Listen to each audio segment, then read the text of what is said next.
As always, we divide our outlook on banks in three segments. We have maintained our stable outlook on private sector banks as well as the large public sector banks.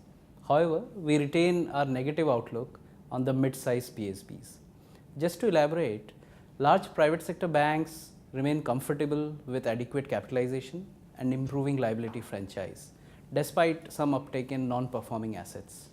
Talking about public sector banks, we increasingly believe that while few of the large PSBs will continue to get some growth capital from the government and can aspire to grow their books along with the potential macro uptake, most of the smaller PSBs will still need to consolidate their book, focus on preserving capital through balance sheet optimization, and of course would receive maybe only bailout capital if needed from the government.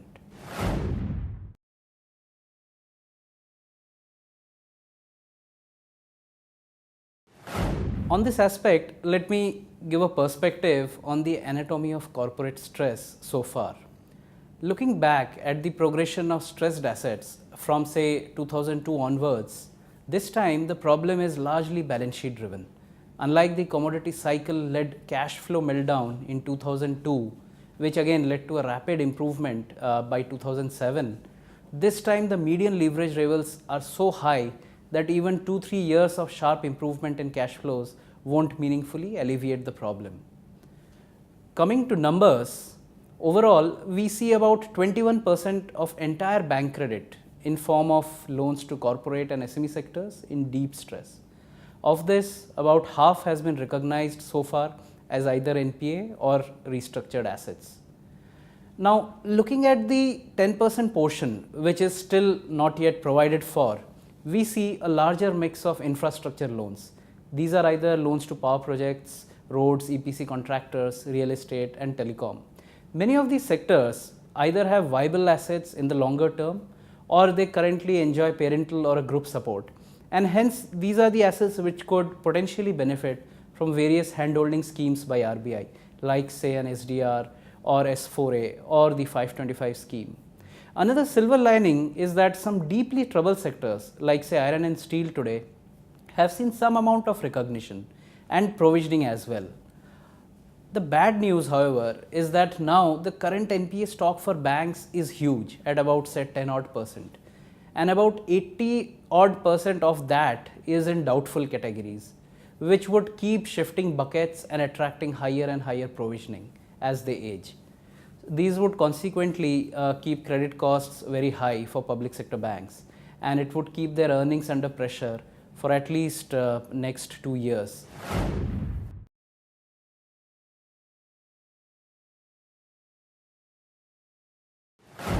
Given the fact that for most PSBs, capital is not on the table at present, and the impact of aging would weigh on their profitability and keep eroding their already modest capital buffers, these banks are likely to grow at a bare minimum pace over the next 2 years. We estimate that at this single digit pace of growth, the tier 1 requirement over and above what is already committed by the government could be well in the ballpark of 1 trillion INR. In this context, a few recent developments have offered some tailwinds to the AT1 bond market, like increased regulatory support for insurance and mutual fund investors to participate more in this market, as well as a recent RBI guideline which enhances the ability of even some of the weaker banks to pay coupon out of their appropriated reserves. To summarize, in FY18, public sector banks as a whole are likely to start picking up the threads from what would largely be a washout year in FY17. But low corporate demand, tighter margins and higher credit costs would keep profitability fairly subdued in FY18 for most of these banks.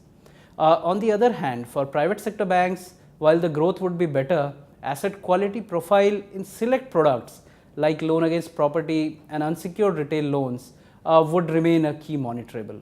But deepening retail franchise would continue to benefit them as a whole.